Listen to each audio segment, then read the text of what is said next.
Problem ఏంటి madam? చాలా మంది చిన్నపిల్లలకి థమ్ సకింగ్ హ్యాబిట్ ఉంటుంది. థమ్ సకింగ్ హ్యాబిట్ 3 ఇయర్స్ లోపు వరకు నార్మలే.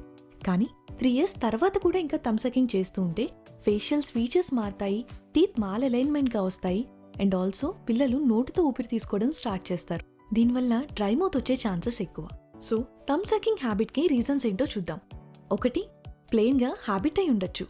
రెండోది, ఎమోషనల్ సపోర్ట్ అయి ఉండొచ్చు. అంటే చిన్నప్పటి నుంచి భయం వేసినా ఏదైనా తనకి థమ్ సకింగ్ చేయడం వల్ల ఒక రకంగా ధైర్యం రావడం, లేకపోతే ఇంట్లో తను కాకుండా వేరే ఒక పిల్లలు ఉన్నప్పుడు తన మీదే ఫుల్ కాన్సన్ట్రేషన్ లేనప్పుడు సో తన థమ్ సకింగ్ అనేది ఒక సెక్యూరిటీ ఫీలింగ్ ఇవ్వచ్చు. థమ్ సకింగ్ క్యూర్ చేయాలంటే ఫస్ట్ థమ్ సకింగ్ కి రీజన్ ఏంటో మనం తెలుసుకోవాల్సి ఉంటుంది. సో థమ్ సకింగ్ హ్యాబిట్ పిల్లలతో మాన్పించాలంటే చేతికి గ్లౌస్ వేయడం కానీ, లేకపోతే లాంగ్ స్లీవ్స్ ఉన్న షర్ట్ వేస్తే పిల్లలు కొంతవరకు థమ్ సకింగ్ ఆపేస్తారు.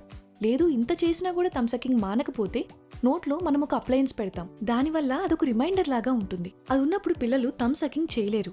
దాని ద్వారా మనం థమ్ సకింగ్ హ్యాబిట్ ని పూర్తిగా మాన్పించవచ్చు.